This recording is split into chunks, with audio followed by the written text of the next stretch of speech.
The world of cinema was first introduced to filmmaker Quentin Tarantino upon the release of his 1992 feature-length debut, Reservoir Dogs.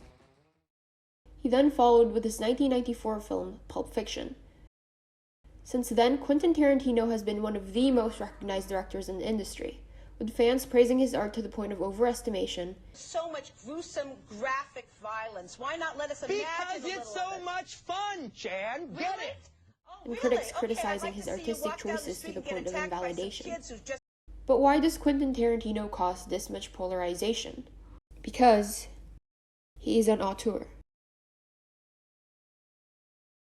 Andrew Sarris, a writer for Cahiers du Cinéma, is known for popularizing the auteur theory in his 1962 essay, Notes on the Auteur Theory. In his essay, Sarris presents three premises to his theory. First, the technical competence of a director.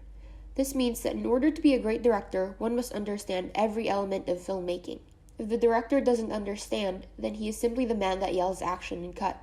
Second, personal style. Throughout the director's filmography, a director must exhibit certain recurrent characteristics of style, which serve as his signature. A director must deliver himself through the way his film looks and feels.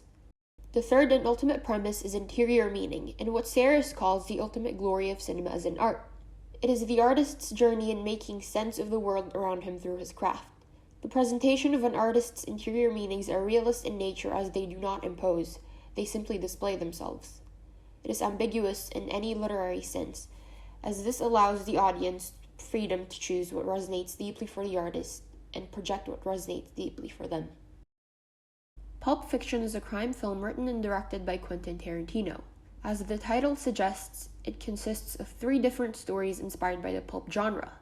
I wouldn't say film noir, but the pulp genre. The stories revolve around Vincent Vega, Butch Coolidge, and Jules Winfield. Upon closer look at the film, what stitches the stories of Pulp Fiction is not just the characters, but its interior meaning. Redemption. In each story, a character is redeemed, and in traditional Tarantino style, they all achieve this by going through an excess of crime and violence. In Vincent's story, it was Mia, after her near-death experience. Tarantino even foreshadows this by playing the song You'll Be a Woman Soon. Don't let them make up your mind. In Butch's story, he wrongs Marcellus Wallace and redeems himself by saving him from Zed and Maynard. In Jules' story, he goes from a hitman who ruthlessly kills people to a vigilante that saves the diner customers and gives away his hard-earned cash. Not only that, but he lets Honey Bunny and Pumpkin live. This is Jules' redemption, and the film's biggest redemption. Tarantino's presence in his films is so substantial that even a 5-minute sequence is enough to justify why he's an auteur. This sequence begins with Vince and Jules driving away with Marvin after retrieving the briefcase. Vince ridicules Jules' attempt at redemption and accidentally shoots Marvin in the process. They end up going to Jimmy's house to clean up. This sequence has all the elements that fit into Sarris' three premises. Tarantino displays his technical competence, truth story, and his understanding of literature through the pulp showcased in the sequence alone. It complies with the pulp genre's purpose to shock, exploit, indulge, and entertain. The cinematography in the sequence is rudimentary compared to his other work, but that statement isn't to undermine the predominantly realist camera work seen here. This allows Tarantino to emphasize his strong point, the execution of narrative content. As usual, he is also seen acting, showing his understanding of being a director and an actor.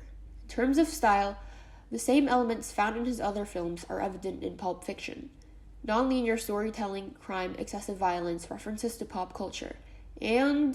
This motherfucker! Those motherfuckers. What the fuck's happening now? Oh, man! never-ending profanity. More beliefs about redemption are pushed in the sequence as Jules and Vince quickly wash up in poor Jimmy's bathroom. Jules thoroughly cleans his hands with soap, water, and hand towel. Vince barely washes his hands under the tap and even stains the hand towel. This not only shows Vince's lack of personal hygiene, but a quick display of their beliefs. Jules, throughout the movie, is looking for signs to quit life as a criminal. He yearns for redemption. This is symbolized as he washes the blood off his hands, absolving himself of sin. Vince, who completely opposes Jules, likes living the life they currently live. He is unconcerned with the amount of blood on his hands. he rejects redemption. This shit's hard to get This off. is why Vince Maybe dies that in the lab rat supposed could have done a ending of better the job. film. That used the same fucking This shows soap how you did much when I value finished the towel. It Tarantino looked put like in the no belief goddamn of maxi redemption. pad. Now what if he was to come in here and see his towel like this, Vincent? It's shit like this that's gonna bring this situation to a head, man. When an entire audience watches Tarantino's films, they are not only watching mindless glorification of violence without reason like most critics claim. They are watching a journey of how an artist makes sense of the world around him through his highly stylized cinema that's designed to keep audiences captivated with every frame and every drop of fake blood. Pulp Fiction best encapsulates Tarantino as an auteur, but it also shows the audience what makes a Tarantino film a Tarantino film.